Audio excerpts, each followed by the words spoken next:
Ele foi treinado aos pés de Gamaliel. E Gamaliel, por sua vez, era neto de Hilel, que foi o fundador da maior escola judaica de todos os tempos. Cara, você sabe demais, mano. Era um cara extremamente capacitado. E o apóstolo Paulo diz assim, olha, se um fato público, incomum, que é a ressurreição física de um homem não acontecer, todas as igrejas do mundo, todos os pastores e padres, tudo vão. Olha a coragem dessa pessoa e a convicção que ela tem neste fato histórico que é a ressurreição física pública de um homem. Pois é, ele fala que se você não acredita na ressurreição, não adianta você ter fé. Não, ele não fala isso não. O que é? Ele fala, se a ressurreição não ocorreu, é um fato histórico, meu querido. Se ela não ocorreu, é vã a nossa fé. Independentemente se nós cremos ou não, não tem a menor importância. O fato é buscar as evidências. O que é verdade ou falso é independente do que nós cremos. E, por exemplo, assim, ó, se você acredita na ressurreição. Eu tenho evidências históricas para a crença na ressurreição. Eu não consigo acreditar de forma alguma na ressurreição. Mas não eu duvido, assim, eu não acredito que um homem foi esculachado, que ele foi violado, né, que ele foi torturado e 3 dias depois ele levanta intacto. O corpo dele não tá lá mais, vai né? até o reino dos céus. Não, ele levanta intacto, né? Ele aparece para as mulheres, né? Elas tocam ele não tem mais nenhuma ferida ali. Oferece mais para 500 pessoas. Você não crê na ressurreição. Não consigo. Então você tem uma questão... E peço desculpa, tá? Porque eu queria acreditar. Queria acreditar, mas não consigo. Não há nem de perto qualquer motivo para pedir desculpas por uma crença genuína. Mas estamos conversando aqui no âmbito intelectual. O que eu tenho que lhe dizer é o quê? Quando você não crê que a ressurreição ocorreu, você tem que dar conta de algumas coisas. Por exemplo, você tem que dar conta do fato de que pessoas, como os apóstolos, que após a morte de Cristo abandonaram o cristianismo, como é o caso de Pedro, Pedro voltou a pescar, diz as Escrituras, se tornaram, graças à presença do Cristo ressuscitado, tão corajosos, mas tão corajosos, que foram perseguidos, torturados e mortos, sem negar a ressurreição. Porque a hipótese contrária à ressurreição está na própria Bíblia, que é dos judeus, que disse que os seus seguidores subtraíram o corpo e anunciaram falsamente que Jesus havia ressuscitado. Mas vamos trabalhar historicamente com isso. Se os seus seguidores subtraíram o corpo, primeiro tem um problema de justificar como foi que conseguiram fazer isso com os guardas. Os guardas não podem. Segundo, e mais importante do que essa objeção, é justificar como grupo de pessoas se reúnem para propagar uma mentira mundo afora e tem como consequência da propagação dessa mentira sua perseguição, tortura e morte. Uma pessoa pode até morrer, meu querido, por algo que é mentira, mas ela acha que é verdade. Não existe na história da humanidade ninguém que morreu por algo que é mentira e sabe que é mentira. Qual foi o ganho dos apóstolos em terem propagado a ressurreição de Cristo? Isso é um indício histórico muito forte. É o único indício que a gente tem. Há muitos outros. Por exemplo, você mesmo citou um deles. Quem foram as primeiras testemunhas da ressurreição? As mulheres. As mulheres. Você acha que se colocariam mulheres, se não fosse a verdade, como primeiras testemunhas de um fato nevrálgico, central, visceral do cristianismo, conforme nós vimos que é na primeira Epístola aos Coríntios, capítulo 15, verso 14, qual é o valor do testemunho de uma mulher na sociedade judaica? Nenhum. A mulher não tem testemunho, não vale nada na sociedade judaica. Quem enaltece a condição da mulher é Cristo, no advento da mulher samaritana. Nenhuma das sociedades antigas, chineses e todos mais, enaltece a condição da mulher. Nem os judeus, que são detentores da moralidade, enalteceram a condição da mulher. O fato, pela análise textual, de você ter colocado mulheres como primeiras testemunhas de um evento central do cristianismo, é um indício de que colocaram. Por quê? Porque era verdade. Colocaram contra a vontade deles. Meu Deus, por que foi mulher? Porque eu queria colocar aqui testemunhos dos homens com respaldo na sociedade. Então, há evidências da história. Independente do que fosse, a história ia ser contada, né? Acho que se fosse os homens que viram, a história ia ser contada do mesmo Mas jeito, se fosse assim. homens que viram, teriam colocado que era homem. Mas se fosse para colocar uma mentira, jamais colocariam mulheres. Eu acho que não ia fazer diferença o resultado final, sabe? Totalmente. Quando se coloca mulher, não se tem credibilidade. Se você escrever um texto da antiguidade, você dizer... É porque isso não é pro contexto de hoje, né? Às vezes a gente pensa assim, uma mulher falando que viu alguma coisa hoje, isso tem um valor. Tem um valor. Na época histórica, onde a gente está falando, a palavra dela não tinha nenhum valor. Nenhum valor. Entendeu? O testemunho de uma mulher na sociedade judaica de antigamente valia tanto quanto o testemunho dessa garrafa d'água aqui. O fato de estarem ali mulheres como primeiras testemunhas de um fato nevrálgico visceral é, pela análise textual, um indício de que aquilo era verdade.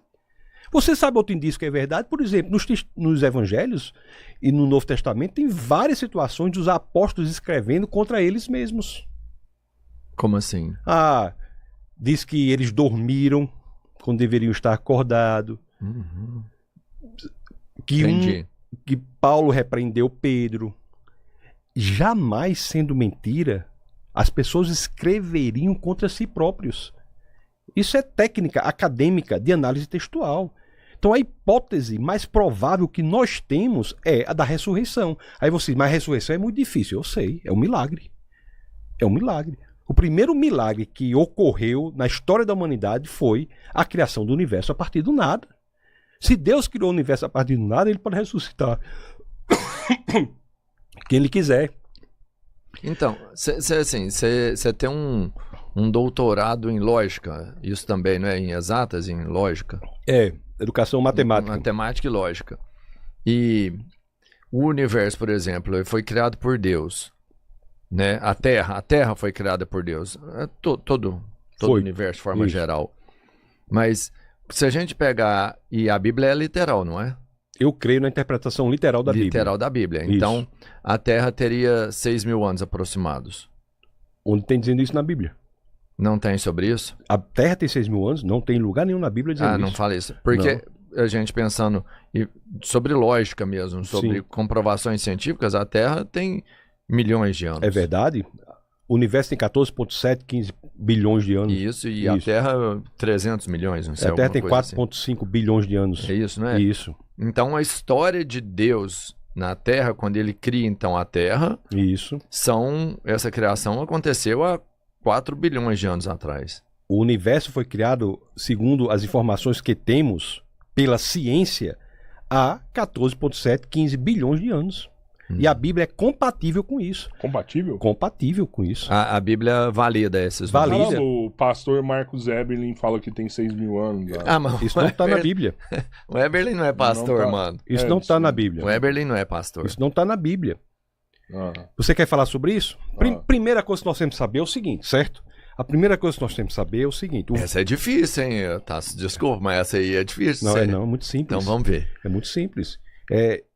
Me permite até o superlativo, é simplíssimo. A primeira frase da Bíblia traz uma tese revolucionadora.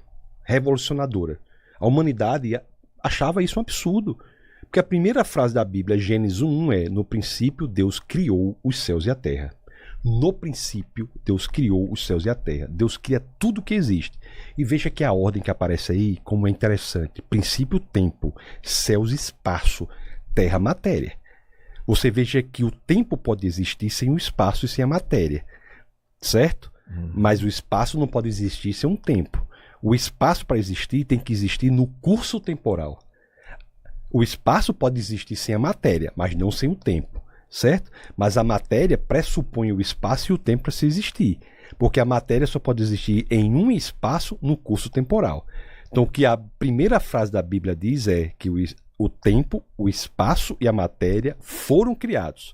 E o verbo criar em hebraico há algumas formas diferentes de dizer. No caso de Gênesis 1:1, 1:21 e 1:27, só nessas 3 aparições do capítulo 1 de Gênesis, a escolha do verbo em hebraico é bará. Bará quer dizer criar tudo a partir do nada. A ideia da Bíblia era que Deus criou tudo a partir do nada, e por tudo você já entendeu: tempo, espaço e matéria. E tudo mais o que existe. Criou a partir do nada. O verso 2 diz: a terra, porém, estava sem forma e vazia. A terra é o que? A matéria, sem forma e vazia. e o Espírito de Deus pairava sobre as águas, e águas também literalmente pode ser interpretado sobre as coisas transitórias. A terra, porém, a matéria, porém, estava sem forma e vazia, toda concentrada em um só ponto. A tradução feita para o latim por um grande intelectual da Igreja Católica chamado Jerônimo, traduz sem forma e vazia, estava invisível. Essa tradução para o latim se chama vulgata, estava invisível. Aí, o que é que Gênesis 1:3 diz? Aí Deus disse, haja luz, e a luz se fez. Essa é a descrição de quê?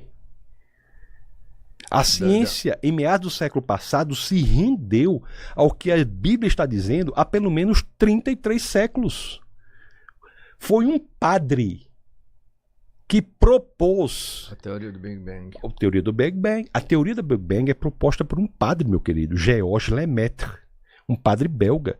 Ele propõe uma teoria para a ciência que, na realidade, é a rendição da ciência às escrituras. As escrituras estavam dizendo lá atrás que tudo veio a existir a partir do nada. O espaço, a matéria e o tempo vieram a existir a partir do nada. Eu sabia que essa teoria tinha sido criada por um padre, mas ela foi criada por um padre baseado então na Bíblia. O que o padre externou na teoria do Big Bang são fatos bíblicos. O que o padre externou na teoria do Big Bang foi que o universo veio a existir.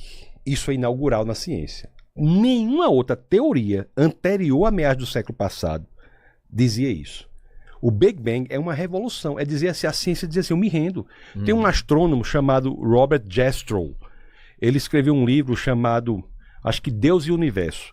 Nesse livro ele diz assim, é como se os cientistas tivessem tentado superar a montanha da ignorância. E subiu, caíam. Subiu, caíam.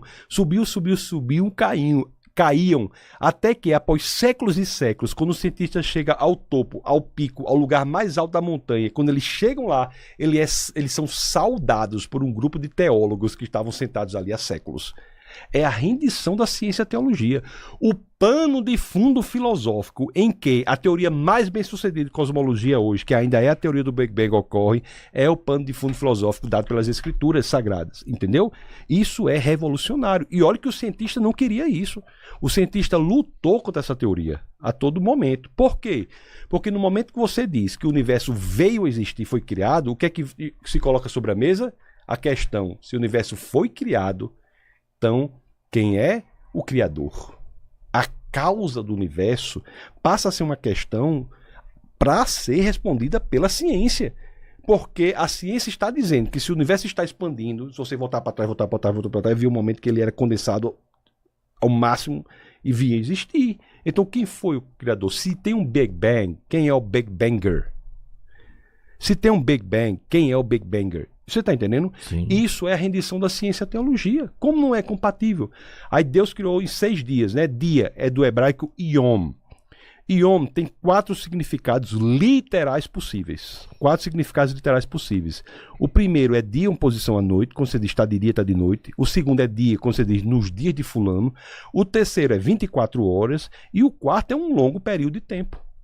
Um longo período de tempo é um significado literal da palavra Yom, que é traduzida por dia nas escrituras. Eu acho que o fato da gente não conseguir responder algo não quer dizer que é por conta que é Deus. Concordo com você. O homem, a tendência é a gente chegar nessas respostas com a evolução do homem, né? Principalmente que a humanidade ela é muito recente em comparação com o universo, né? A gente está aqui há pouco tempo.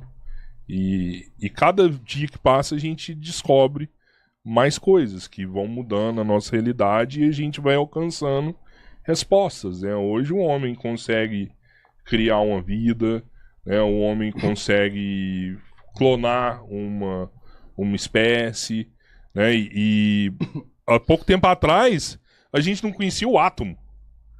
A gente olhava para a água e não sabia que a água poderia ser gelo e gás ao mesmo tempo. Fomos avançando, a gente descobre que, vira gelo com 0 graus Celsius, evapora com 100 graus Celsius, Evoluiu. Opa, não, se você acelerar aqui, você consegue mudar o estado da água a 80 graus Celsius. Então, assim, cada vez que passa, mais a gente vai descobrindo respostas. Mas não ter essas respostas hoje não significa que porque foi Deus. Né? Nada que eu falei aqui, eu falei com base no que nós não sabemos. Eu falei com base no que nós sabemos. Com base no que sabemos, o tempo, o espaço e a matéria foram criados no Big Bang. E um fato é que este pano de fundo de criação a partir do nada está nas escrituras há 30 e tantos séculos. Em outra literatura não há. Se você ler qualquer literatura, da Grécia Antiga até o idealismo alemão, você não vai ver nada parecido com isso. A teogonia grega, por exemplo, que é o povo mais inteligente que viveu sobre a Terra, foram os gregos, dizem o quê? Que Demiurgo moldou o mundo a partir de uma matéria que existia desde sempre. Moldar não é bará, é assá ou yatsá em hebraico, que existe na Bíblia, mas depois do tudo ter sido criado. A não ser que você tenha identificado que alguma afirmação minha tenha sido com base em algo que não sabemos, como se Deus fosse o Deus da lacuna, você pode dizer qual foi a afirmação que eu fiz com base nisso. Você identificou alguma? Não, da forma que você fala, não. Então pronto, eu concordo com você. Porque a gente vai fazendo interpretações, sei lá, haja luz. Haja luz é o Big Bang, né? Não. Mas, pô, haja luz naquela época, naquele contexto, quando esse livro foi escrito, né? Realmente era a luz mesmo. Amanheceu o dia, né? Nasceu o sol ali, né? Não tinha outra. O que eu estou lhe dizendo, assim, o que eu estou lhe dizendo é que, qual é o cerne do que eu estou lhe dizendo? Que as escrituras são um único livro. No caso da Torá, ou mais especificamente de Bereshit, que é o hebraico para Gênesis, as escrituras são um único livro na história da humanidade que propõe que o universo veio existir a partir do nada. Em latim, isso ficou conhecido como creatio ex nihilo. Isso não é minha opinião, isso é um fato histórico. É o único livro escrito há mais de 30 séculos. E eu estou lhe dizendo que fora esse livro, o que há em meados do século passado, é a ciência se rendendo a esta informação que já estava na Bíblia. É isso que eu estou lhe dizendo. Eu vejo assim, também que existe uma evolução das interpretações, sabe? É como eles conseguem adaptar a Bíblia para explicar o nosso contexto de hoje. E se o nosso contexto daqui 1000 anos for outro, também vai ter uma adaptação da Bíblia. Tá vendo? Ó, tá lá na Bíblia, lá, descobriu vida fora da Terra, Mas aqui na Bíblia já falava que tinha vida fora da Terra. Me dê um exemplo de algo na Bíblia em que houve evolução no que você está narrando. Essas interpretações que a gente está fazendo aqui agora. Muito antes do Big Bang, já se defendia o creatio ex nihilo. Muito antes. Quem se adaptou à Bíblia foi a ciência, não foi o contrário, não. A ciência que se adapta à Bíblia, então. Quem mudou foi a ciência, não foi a Bíblia. A Bíblia desde sempre diz que o universo veio existir a partir do nada. A ciência é que, em meados do século passado, em razão de descobertas científicas, a segunda lei termodinâmica, o universo em expansão com o telescópio Hubble, descoberta de galáxias semente, a teoria da relatividade, a existência de urânios radioativos, e posso passar o podcast todo falando sobre isso. Graças a essas descobertas da ciência, a ciência mudou a sua interpretação e passou a dizer o que a Bíblia já estava dizendo. A Bíblia não mudou seu entendimento. Quem mudou o entendimento foi a ciência. O livro da ciência está mudando todo dia. A Bíblia é a mesma. A Bíblia não muda. É verdade que você tem interpretações diversas sobre temas secundários. Mas no que eu falei, eu estou deixando bastante claro, até querendo saber qual foi a parte que eu falei que mudou, que diz que a Bíblia mudou para se adaptar à ciência, quando eu estou dizendo é o contrário, que foi a ciência que mudou. E passou a dizer exatamente o que a Bíblia está dizendo há mais de 30 séculos. Então, mas tem umas passagens da Bíblia que realmente, até eu que não sou tão incrédulo, né, igual o Cabeleira tá, que me deixam assim, se é literal, tem uma passagem que fala que um cara ficou dentro de uma baleia. Sim. E como que é isso, se é literal? Olha, existe 250 situações de milagres grandes dessa forma nas Escrituras. Milagres grandes dessa forma, 250. A maioria esmagadora dessas 250 situações estão em apenas 3 gerações. Na geração de Elias e Eliseu, Moisés e Jesus e seus apóstolos, certo? Esse é um exemplo fora. A história de Jonas é um milagre. É um milagre. Realmente aconteceu. Ele realmente ficou dentro realmente aconteceu de uma baleia. Miraculosamente. Miraculosamente. Se Deus criou o universo, ele pode fazer tudo. Não há milagre maior do que a criação do universo a partir do nada. Adão e Eva também. Adão e Eva também. São os primeiros seres humanos? Sim. Não os primeiros a nascer na Terra, mas os primeiros a existirem na Terra. Como que é? A Eva veio então da costela de Adão. Isso. Os primeiros a nascer na Terra foram os 2 filhos dele. Caim e Abel. E depois 7. E depois mais filhos e mais filhas. Porque muita gente acha que Adão e Eva só teve 3 filhos. Mas lá em Gênesis, no capítulo 5, no verso 4, diz que eles tiveram outros filhos e filhas. Então quer dizer que a gente realmente... É que todo mundo é irmão. Sim. Por isso o termo de ser irmão? Porque se a gente tem um pai e uma mãe físico, original, um único casal, todo mundo que tem aqui, teoricamente, foram os irmãos que continuaram procriando. Sim, o conceito de raça não é científico, é sociológico. O conceito de raça não é científico, é sociológico. Você tem mais divergência genética entre 2 pessoas da Noruega, por exemplo, que você pode encontrar entre uma pessoa da Noruega e uma pessoa da África. Você já ouviu falar na Eva mitocondrial? Isso. E tudo. As mutações. Me parece que existem muitos indícios de que todos nós proviemos de um único casal.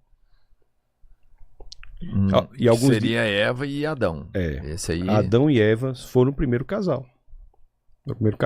Foram criados dessa forma. Aliás, a criação da vida, eu acho que o senhor falou, professor, em algum momento que a ciência... Professor não, porra. Professor, o senhor parece... O senhor falou, professor Rodrigo. Sacaneia não. Não, sacaneia não. Sacaneia não. Não. O senhor falou que a ciência sabe criar a vida. A ciência não sabe criar a vida.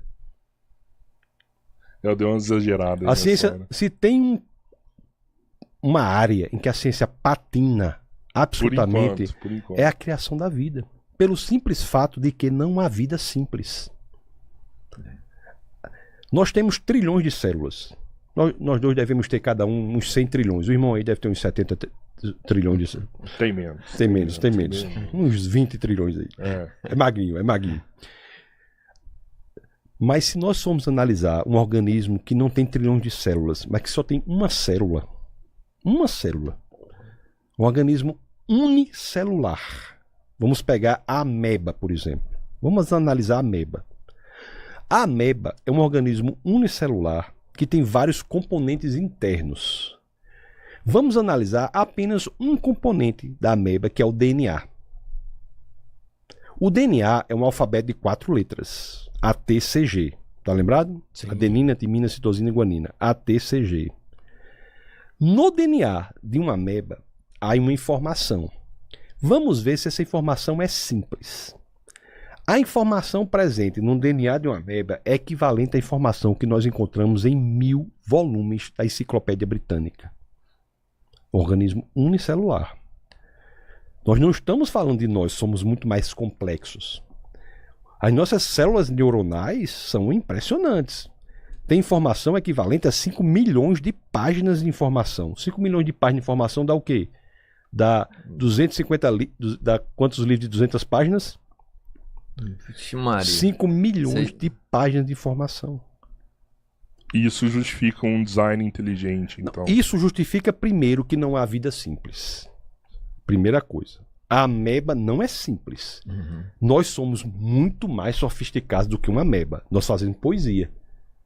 A ameba não faz poesia. Nós fazemos arte que não tem nenhum fim prático. Não vês, ninguém assistiu o formidável enterro da tua última quimera. Somente a ingratidão, esta pantera, foi tua companheira inseparável. Acostuma-te, pois, à lama que te espera, o homem que nesta terra miserável vive entre feras, sente inevitável necessidade de também ser fera. Toma o fósforo, acende o teu cigarro. O beijo amigo é a véspera do escarro. A mão que afaga é a mesma que apedreja. E se alguém ainda causa pena a tua chaga, apedreja esta mão vil que te afaga e escarra nesta boca que te beija. Augusto de Carvalho Rodrigues dos Anjos, poeta, um dos melhores sonetistas do Brasil, conhecido por Augusto dos Anjos, escreveu uma poesia com base materialista, que a vida não é nada, E mesmo assim justifica nessa poesia a construção de uma arte que só é possível através de uma inteligência suprema do homem.